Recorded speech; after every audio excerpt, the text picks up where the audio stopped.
razor wire and stacked shipping containers have turned the Rio Grande in Eagle Pass into a fortress, a show of force meant to keep migrants out and to show Texas is in charge. But now, one Texas lawmaker is asking, has it gone too far? And from the border to the courtroom, what happens when immigration enforcement, national security, and constitutional law collide? As the National Guard deploys on U.S. soil, many are asking, are we protecting our borders or redefining the role of the military at home? And Texas is at the center of it all: power, policy, and the fight over who controls America's southern line. I'm Yami Virgin with Sinclair Broadcasting, and this is another edition of Immigration Crisis, the fight for the southern border. Our guest this week is Professor Jeffrey Korn from Texas Tech. I'm a retired U.S. Army Lieutenant Colonel. I spent 17 years as a military lawyer, 6 years as a military intelligence officer before that. How exactly does the National Guard, does the military decide where to be deployed to, especially with the protests going on tomorrow? Right now, they're saying they're going to be deployed in Austin. They haven't said San Antonio. How do they decide? Well, normally that's coordinated with the governor's office and the director of public safety or local law enforcement agencies that need assistance.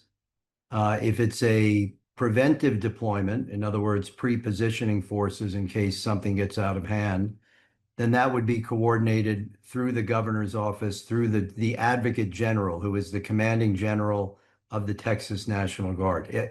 One thing's for sure, it's not a military officer doing this on their own. This is all going to be coordinated as part of a joint law enforcement, crowd control, or public safety plan that would be prepared ahead of time. And then what would happen is the advocate general, who's the commander of the Texas Guard, would go to his operational officers and logistics officers, and they would then come up with what military people call the scheme of maneuver to implement the course of action to make sure that you had the right forces at the right place at the right time.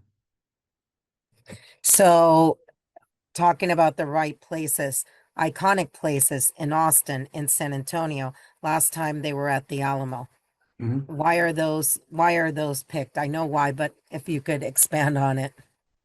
Well, that's an intelligence function. That's trying to predict where flashpoints will most likely, where there's a highest risk of a flashpoint. I mean, ideally, if you're going to deploy National Guard forces, they're going to be bored because you're going to have peaceful protest or demonstrations, which is a right protected under the First Amendment, the freedom of assembly, the freedom to petition government with your grievances.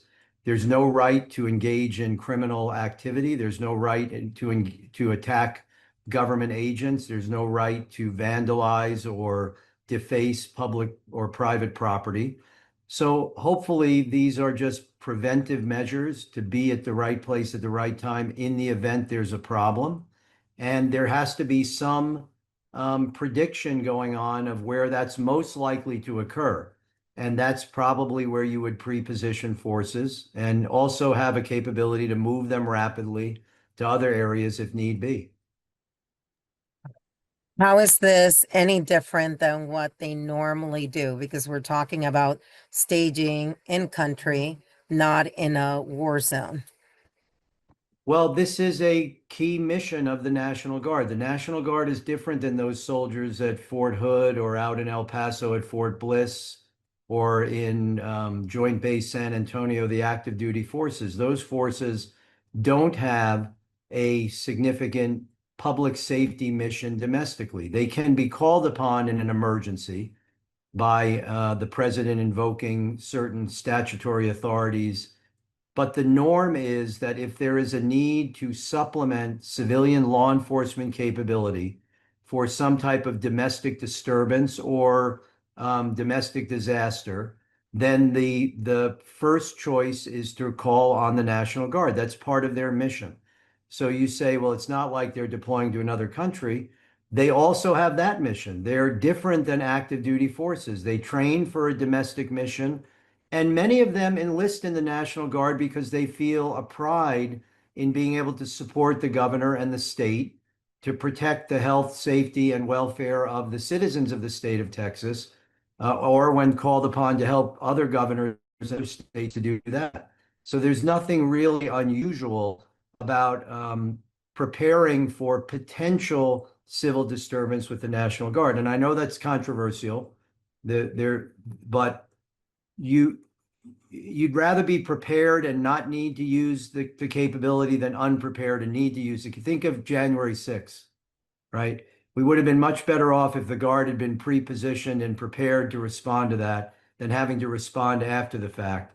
So I think citizens who are involved in lawful, peaceful demonstrations ought to acknowledge that there is a logical reason why you might see some forces in a staging area, and don't assume that it's calculated to be provocative. Let me ask you, and now I'm going to continue with the stuff from my podcast. So, Cliff, you're done. Let me ask you what we're seeing right now happening with the National Guard going to Chicago, going to Oregon, to Portland to support the mission of the Department of Homeland Security. Yeah. Talk to me about that, because I mean, Yeah. we've seen the reaction people are having to this. Yeah. So this is this is unprecedented. It's not unprecedented that National Guard units from one state will go to another state to help out, right? But that historically has been at the request of the other state. So, for example, if there's a tornado that rips through Oklahoma and you need National Guard forces to support a curfew, the governor of Oklahoma might go to the governor of Texas and say, we could really use help. And there are all sorts of pre-existing agreements for mutual support.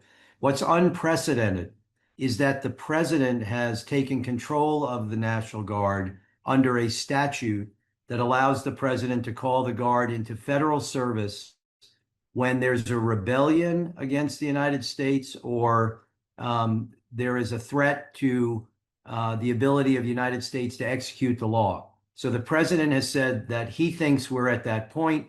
So he calls the National Guard into service. And instead of getting into a dispute with the governor of Illinois, who will say, I don't want you to take my National Guard, and face that legal challenge, he goes to a willing governor who says, I'm willing to let you use our National Guard for this mission. And so they're being deployed into another state under federal authority. It's not like Governor Abbott is directing the deployment. He's essentially giving the National Guard up to the president so the president can order their deployment to support the Department of Homeland Security. And because it's unprecedented, it's presenting real challenges for the courts that are responding to the governors of the unwilling states challenging the invocation. And what they're really challenging is the credibility of the president's assertion that the situation in those cities is of such dire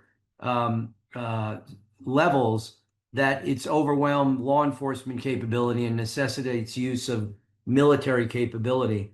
It's a very complicated issue, but it's something we've never seen before. And, you know, I'll give the administration credit. They're definitely creative in figuring out ways how to get a legal theory to get these forces from another state into Illinois, into Oregon. But there is, you know, I think if what's good for the goose has to be good for the gander. So I think people in Texas ought to imagine 5 years from now, when maybe there's a different president in the White House who wants to do something in Texas with the National Guard that the governor doesn't want to do. And so he goes to the state of New York or the state of California, and they say, you can send our National Guard to Texas. And suddenly we have, against the will of the governor and the legislature, National Guard forces being deployed. I think there would be outrage in Austin over this, and I think it would be perceived as a breach of Texas sovereignty. And that's what these governors in these other states are essentially arguing. It's very complicated. But I do want to emphasize one point. Directing your anger or your discontent with this at the members of the National Guard who are doing their duty and obeying their orders, they don't pick their missions, to me is really scurrilous. direct your opposition to the government authorities that are making these decisions, but don't make them the target of your anger because they're not the ones who are choosing to deploy on these missions.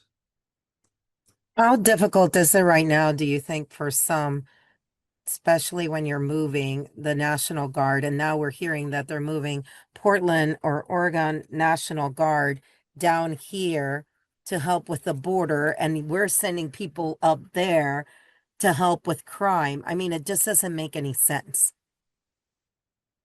Well, the decision to send Texas Guard to Illinois and California Guard to Oregon makes a lot of sense when you recognize that the president was blocked in federalizing the National Guard of those states by judicial decisions. So you have a court order that says we're not going to let you call the Illinois National Guard or the Oregon National Guard into service. And the judge who issues that order, I think, never contemplated that the president might say, fine, I'll go to another state and get their National Guard, which now becomes another issue they have to deal with. Logistically, hey, you know what? In some ways, there's some value to it because the process of mustering and deploying is a training opportunity. So, I mean, you can look at this in a number of different ways. The military and the National Guard can do the missions they're given. They'll be able to do it. They'll figure it out. They'll get to where they need to be when they need to be there. Having said that, I think that there are probably members of the Guard, and I haven't spoken with any, but I'm guessing there are members of the Guard who said, I signed up to serve in Texas for a domestic problem, not in Illinois. So, we have to think of other consequences. Recruiting. Are people going to be less likely to sign up for the Guard because they're worried they're going to be sent all over the country whenever there's a dispute between the president and another governor? Maybe some people like that. Maybe some people don't like it. I don't know. I don't think getting them there and getting them back is really the issue. I think the issue is the legal question of whether this is a legitimate and lawful invocation of the authorities Congress has vested in the president to use the National Guard in response to a genuine domestic emergency. My last question to you would be, I mean, we have politics, we have sentiments, we all have our own feelings. We're the media. We're not supposed to have any feelings unless you're a commentator that makes $1 million a year. What's the job of the law? Lady, the justice always has that blindfold on her. Well, how's that going to work out? In this context, it's very clear. The Constitution vested Congress in Article 1, Section 8 with the authority to provide for calling forth the militia to repel invasion and suppress insurrection. That was given to Congress. Congress has exercised that authority by enacting federal laws that delegate to the president the authority to call the National Guard into federal service in response to an invasion or a rebellion or a disorder that disables the ability to enforce federal law. That's the authority the president is invoking. The job of the courts is to look at the invocation, look at the objective facts, and make an assessment of whether the president is acting consistent with the statutory authority or whether he's abusing the statutory authority by creating a pretext that doesn't exist. And the cases that he's lost so far have been based on judges saying, you have not persuaded me that the factual situation on the ground satisfies the emergency requirements that Congress contemplated when it gave you this authority. I don't know if those cases are going to stand up on appeal, because when Congress delegates, when Congress says you can respond to a threat that endangers the implementation of federal law, they're giving the president broad discretion to decide what that looks like. And I think the appellate courts might say, look, if Congress thinks the president is being overzealous in the use of this authority, there's a simple solution. Congress amends the law. Congress puts more checks into the law itself. So this is really, all of the media has been focused on what the president is doing and what governors are doing, and we're all ignoring the real core issue here. are we really comfortable with the extent of the authority Congress has delegated to the president in this area? Or should Congress be more involved in deciding if, where, and when National Guard forces should be put in federal service to police the streets of the United States? What's keeping you up? Oh, what's keeping me up?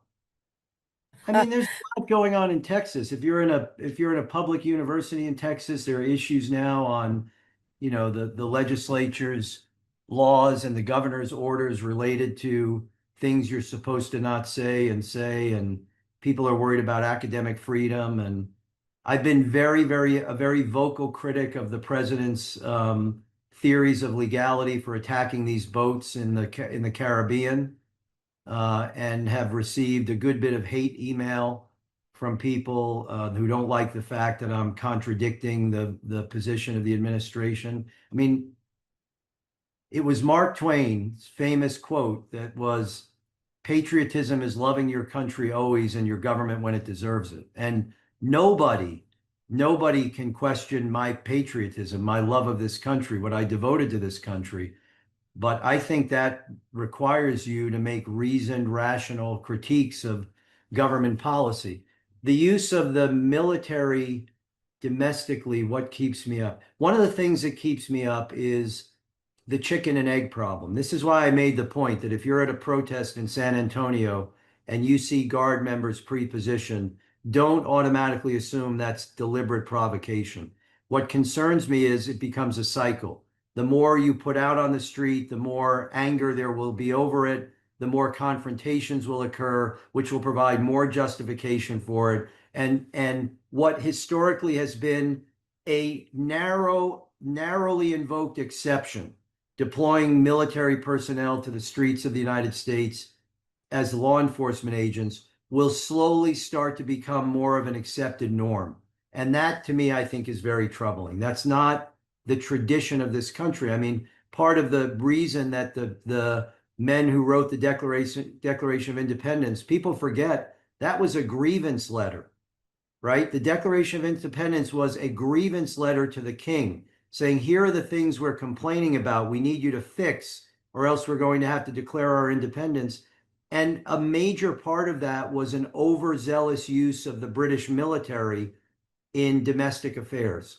So it's inconsistent with our national tradition to make use of the military domestically the norm. We should see it as an exception. If that means you have to give civilian law enforcement more capability, more resources, fine. That's a legitimate debate to engage in. And that worries me a little bit, that as I've said a couple of times, you start to get the sense that the military has become one of the administration's favorite tools in the toolbox. And when your favorite tool is a hammer, guess what? Every problem starts looking like a nail. Well, I want to thank you. Thank you so much for doing this. And I know you talked real quick about the operations that they're doing right now in the Caribbean. Can I ask you before we end the conversation, the intelligence that's needed to determine that a boat that's out in the Caribbean, it's not fishermen, it's No, not it's beyond migrants. it's beyond that. It's the predicate issue, the initial question is it legitimate for the United States to say that the activities of a drug syndicate are an armed attack on the nation? And the government's theory, the administration's theory, has been to analogize Tren de Aragua as to Al Qaeda because of the harm caused by drugs being smuggled into the United States. Now, I am not in any way underestimating that harm. I think they're a terrible group. I'm glad they've been designated a foreign terrorist organization. But to equate the harmful effects of narcotics being brought into the country by a group that's not trying to kill Americans, that'd be stupid. You want them to buy your product, right? To Al Qaeda, that had the intent of killing and destroying Americans, to me is an invalid analogy. I don't think we're in common sense terms, I don't think it's legitimate to say we're at war with a drug cartel. We should be using law enforcement capabilities. We should never be even asking, are the members of that boat enemy belligerents or fishermen? We should be saying they're drug couriers. Let's interdict the boat, seize the narcotics, arrest the occupants, and bring them to justice. What we've been doing in the Caribbean for 30 years.